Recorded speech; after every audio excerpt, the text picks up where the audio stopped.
Nia, makbo yovode, moi-même makbova l'omélefia. Nous quoi, au sac bedomia, allons cabenio.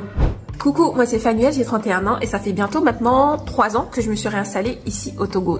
Aujourd'hui, je vais vous parler des différentes réactions des gens quand tu annonces que tu es ripat au Togo. Pour ceux qui ne comprennent pas le terme ripat, ça définit une personne qui revient vivre dans son pays d'origine après plusieurs années à l'étranger. Et dans mon cas, j'ai fait 18 ans en France. Pour la vidéo d'aujourd'hui, j'ai défini 5 catégories. La première catégorie de personnes, c'est la catégorie des gens qui ne comprennent pas ton choix. Alors ces gens-là, ils ont beau réfléchir, essayer de trouver toutes les explications possibles, ils ne comprennent pas.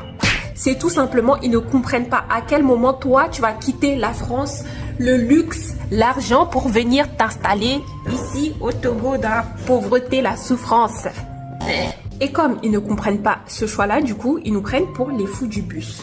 Voilà, c'est la seule explication possible pour eux. On est les fous du bus, ou soit au Sagbedomi. Deuxième catégorie de personnes, eux non plus ne comprennent pas notre choix, mais la différence, c'est que eux ont une explication. Alors, il y a ceux qui pensent que peut-être tu n'as pas de papier, donc tu as été obligé de quitter le territoire, donc tu t'es peut-être fait expulser.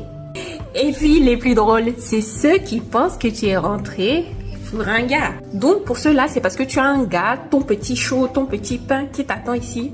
C'est pour ça que tu es rentré au pays. La troisième catégorie de personnes, c'est ces gens-là qui te traitent comme si tu étais un étranger ou une étrangère. Pour eux, tu n'es pas togolais, tu ne connais pas le Togo, tu ne parles même pas la langue, alors que je parle parfaitement Mina, je tiens à le rappeler, et sans accent s'il vous plaît. Je précise ça parce qu'il y a une personne qui un jour m'a dit « Oui, mais tu parles Mina avec un accent. » Ah bon? Ah bon, et Fanuela. Donc, Anya Indona Gengbe si quoi. C'est ce que tu veux dire. Ah, ok. Je peux comprendre le fait qu'il y en ait qui ne sachent pas parler la langue, mais en fait, il y en a dans leur tête, ils sont tellement matrixés par le fait que tu viens de l'extérieur, tu n'as pas vécu comme eux ici, donc tu ne peux pas savoir, parler Mina comme eux, en fait, c'est impossible. La quatrième catégorie de personnes, c'est ceux qui pensent que parce que tu viens de l'extérieur, tu roules sur l'or. Oui, oui. En Occident, il y a de l'argent à gogo, tu cueilles ça sur les arbres.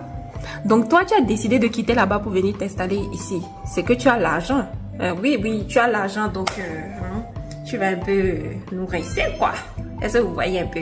Et enfin, la cinquième et dernière catégorie de personnes, c'est ceux qui comprennent ton choix.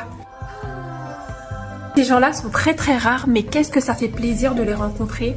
En fait, qu'est-ce que ça fait plaisir de tomber face à une personne à qui tu dis « Oui, je suis revenue m'installer au Togo » et qui te disent « Ah oui, vraiment, c'est trop bien, tu as fait le bon choix », qui t'encourage en fait.